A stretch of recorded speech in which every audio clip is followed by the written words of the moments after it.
Isa din po sa madalas na natatanong sa akin is kung paano daw kung ito travel nila ang kanilang insulin. Kailangan pa bang ilagay ito sa ice?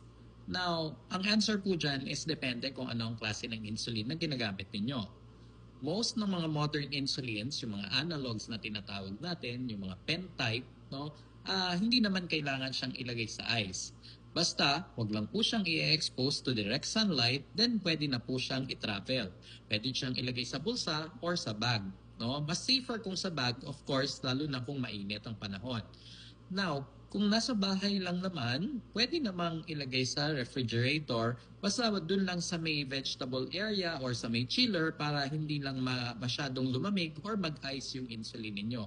Pero kung let's say for example, ayaw nyo siya ilagay sa ref, pwede naman ilagay sa mga cabinet, no? Basta wag lang nga ma-expose sa direct sunlight.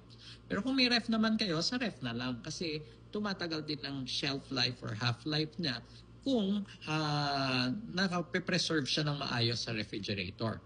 Now, depende po yon kung naka-analog insulins kayo. Yung mga analog insulins, yun po yung mas makabago na type ng insulin.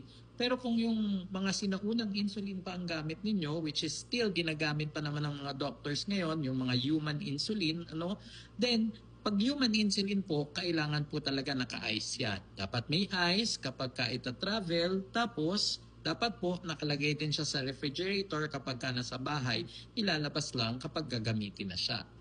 So, para malaman nyo kung anong klaseng insulin ang gamit ninyo, kung human insulin ba ito or analog insulin, kailangan nyo po itanong sa doktor ninyo na nagreseta ng insulin nyo.